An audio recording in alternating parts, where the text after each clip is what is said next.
ฝนตกพี่น้องเลยมื้อคืนนี่ทางบ้านก็แห้งเติบงัวควายก็สิมีหญ้าแล้วบัดนี้หญ้าก็สิป่งขึ้นแหละไปตามหน้าบ้านนี่ก็เริ่มเขียวเริ่มออก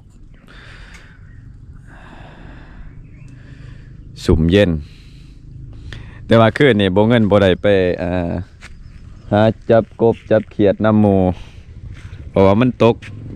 ประมาณ11 โมงกลางคืนเมื่อคืนนี่ก็เลยว่าบ่ได้ไปเมื่อคืนนี่เนาะสบายดีตอนเช้าพี่น้องหมดสุขุทุกคนเช้ามื้อวันที่16 เดือน 5 ปี 2026เนาะก็พบปะกันอีกแล้วเนาะกับคลิปนี้บางคนก็ได้เอารถเมื่อไห้เมื่อหน้าแล้วกับบางคนก็ยังบ่ทันได้เอาเมื่อนะรถเฮาก็ที่เช็คสภาพมันก่อนเปลี่ยนน้ำมันโคกน้ำมันเครื่องแล้วก็ที่ยังมีหลายบอนอยู่เฮาสิได้ซ่อมได้แปลงปีนี้พี่น้องเพราะว่าตั้งแต่ซื้อมาก็ได้เปลี่ยนแต่ปอกสูบลูกสูบแล้วก็อะไรทางนอกในการไถนาอีกบาง 2-3 ปีแล้วแต่ว่าปีนี้ก็สิได้เช็คเติมเพราะว่าน้ำมันก็ค่อนข้างมันอยากซึมแน่แล้วก็เจ้าของเฮ็ดมันพลิกคว่ำแน่ก็เลยว่าสิซ่อมเติมถ้าฝนตกแห้งๆก็เฮาสิข้ามห้วยบ่ได้เพราะว่าน้ำหลายก็บางทีก็สิได้ใส่สะพานหรือว่าข้ามถึงสะพานคือเก่าได้ปีนี้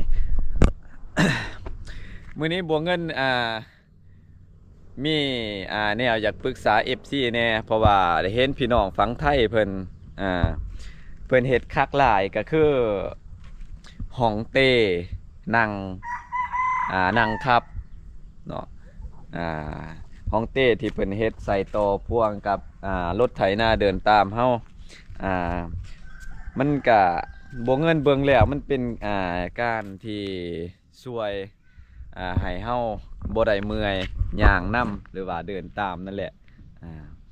บ่เงินคิดมีแผนว่าอยากเฮ็ดแล้วก็บ่เงินมีแล้วรอมันหรือว่าดุมมันหั่น2ดุม2รอเดียวก็สิให้เบิ่งให้พี่น้อง FC เบิ่งจักหน่อยนี่ว่ามันเฮ็ดได้บ่รอสนิทนี่หรือว่าดุมมันแบบนี้เนาะว่ามันเป็นไปได้บ่ถ้าว่ามันเป็นไปบ่ได้ก็สิDIY เล็กอีกแนวหนึงเนาะเพราะว่าบ่เงินเบิ่งคลิปแล้วเนี่ยโอ้โหคิดอยากเฮ็ดเลยเบิ่งคลิปพี่น้องฟังไทยหากก็เปิดคลิปเบิ่งเมื่อเช้านี่ศึกษาเบิ่งจาก YouTube ถ้าว่าเฮาสิเฮ็ดบ่เป็นก็ที่ได้ศึกษาเบิ่งจาก YouTube คอยเฮ็ดจาก YouTube เนาะแต่ว่าอันแนวเสื่อมแนวยังเฮาบ่เงินน่ะมันบ่ทันมีเลยอันโตเสื่อมมันเสื่อมเล็กเสื่อมหยังก็บ่เป็นจอดบ่เป็นก็สิได้ขอความช่วยเหลือจากพี่น้องทางบ้านนี่แหละสิได้จ้างเขาเจ้าเนาะเพราะว่าเล็กใหญ่เล็กอันนี้ก็บ่เงินบ่ทันมีบ่ทันพร้อมปานใดแต่ว่าก็ปีนี้คาดว่าน่าจะได้เฮ็ดเนาะเดี๋ยวสิหาเบิ่งห้องเต้นั่งครับเนาะ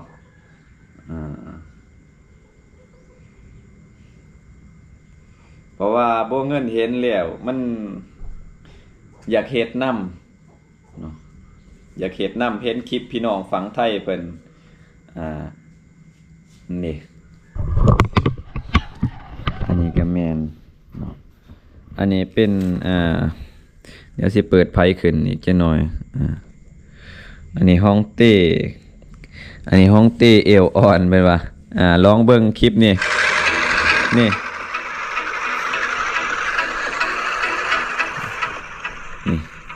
สวัสดีครับสบาย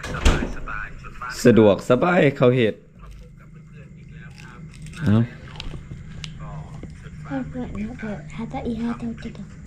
บ่เงินอยากเฮ็ดลองเบิ่งเพราะว่าจังซี่นี่บ้านเฮานี่คือว่าเฮาไทยนี่ทางบ้านเฮานี่มันไทยมันยากเนาะมันไทยมันยากเฮาเดินตามเมื่อยค่าถ้าเฮ็ดแบบนี้มันสิดีกว่านะบ่เงินว่ามีคันห่มพร้อม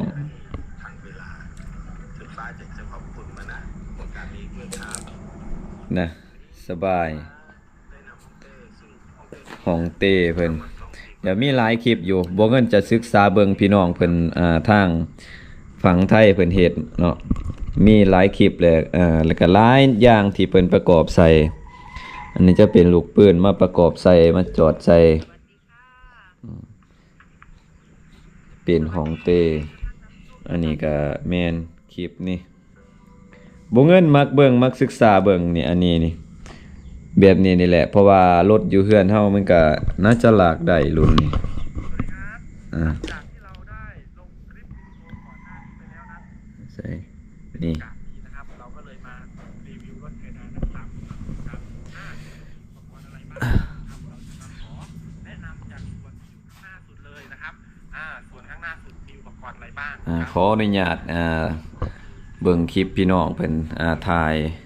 ลงนำแน่เนาะอันนี้เป็นเอาเหล็กใหญ่เนาะเหล็กด่วนก็จะเป็นสลักเดิมทั่วไปเลยนะครับเป็นสลักที่ใช้กับ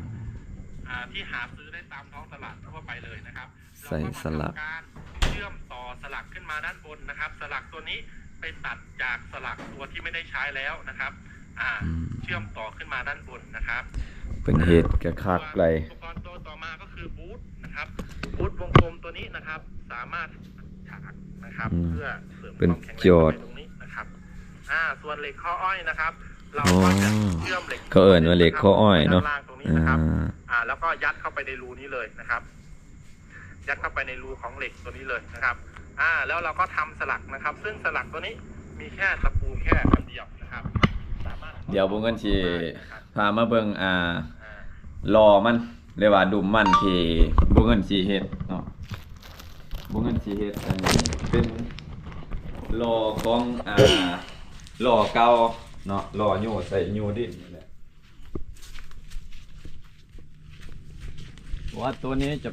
บุ้งเงินเนี่ยจะบ่ได้ใส่เลยตัวรอที่เฮาสิใส่ใส่ค้นดินค้นยังบ่อยู่มอหลายนะอันเนี้ยโมเห็นไปไหนอันนี้เป็นดุมเก่าเนาะเป็นดุมเก่าที่ทางภาครัฐเพิ่นให้เลยก็อันนี้ก็คันว่าเฮาสิใส่ไปนั่งครับเนี่ยเฮาต้องสิได้เสริมในจักหน่อยจอดเสริมในจักหน่อยเนาะอันนี้ก็มันใส่ลูกปืนเบิด2ข้างเบิด2ด้านเนาะแต่ว่าน้ำหนักจะค่อนข้างหลายเด้เนาะน้ำหนักค่อนข้างหลายตัวนี้ก็สิประมาณอันนี้ประมาณ 7-8 โลแต่ว่าเฮาสั่งเป็นกิโลนะประมาณนั้นหนักพอสมควรเพราะว่าอันเล็กอันนี้มันหนาเลยก็ย่างตัวนี้เนาะย่างมีซองอันนี้มีคู่นึงพี่น้องพอดีเลยเนาะอันนี้ก็คือกันแต่ว่าบีมันแตกเบิดแหละหรือว่าลูกปืนมันแตกเนาะส่วนเล็กที่เฮาสิใส่เป็นอันนี้ก็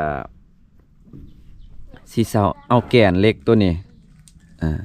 น่าจะพอดีความยาวนี่ก็ประมาณ1 เมตรเนาะความยาวของเล็กตัวนี้สิเฮ็ดเป็นคานมันเฮ็ดเป็นคานมันแต่ว่าตัวนี้ก็บ่ฮู้ว่าเฮาสิได้มาจอดใส่กับตัวนี้บ่หรือว่าสิปาดเอาตัวนี้มาใส่เพราะว่าตัวนี้เฮาก็บ่ได้ใส่แล้วโดนบ่ได้ใส่บ่ได้เปลี่ยนอันนี้ก็มันผุพังแล้วหลายปีแต่ว่าเฮาสิเอาอันนี้มาใส่มาดัดแปลงเฮ็ดเป็นหม่องนั่งหรือว่าดุมมันหันสิใส่เพื่อในการนั่งก็เล็กก็ค่อนข้างแข็งแรงอยู่ตามเบิ่งนี่เพราะว่าเขาเอาเหล็กอันนี้มาจอดใส่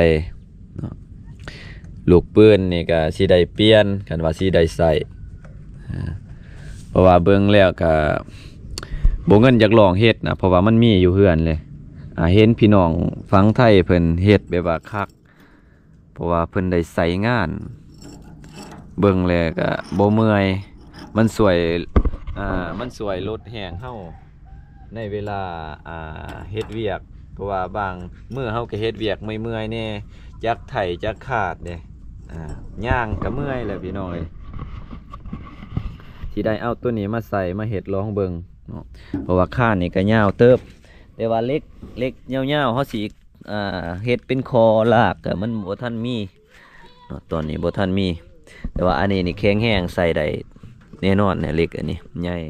ทอนใหญ่อยู่ก็ว่าสิใส่ลองเบิ่งเฮ็ดลองเบิ่งพี่น้องเนาะ